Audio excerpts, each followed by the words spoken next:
The National Weather Service in Wakefield has issued a severe thunderstorm warning for northwestern Kerr County in northeastern North Carolina, the city of Chesapeake in southeastern Virginia, the city of Virginia Beach in southeastern Virginia, until 3:15 p.m. At 2:28 p.m., severe thunderstorms were located along a line extending from near Virginia Wesleyan University to Fentress Field to 6 miles north of South Mills, moving east at 60 miles per hour. Hazard, 60 miles per hour wind gusts. Source, radar indicated. Impact, expect damage to trees and power lines.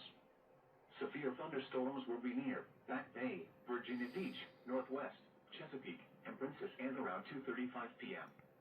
Other locations impacted by these severe thunderstorms include South Norfolk, Redding Heights, Portlock, Mount Pleasant, Princess Anne Plaza, Sigma, Sandbridge Beach, Herbert's Corner, Ocean Inez, and London.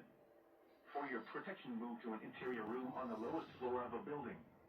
Please report severe weather by calling 757-899-2415, posting to the National Weather Service Wakefield Facebook page, or using Twitter at NWS Wakefield, V.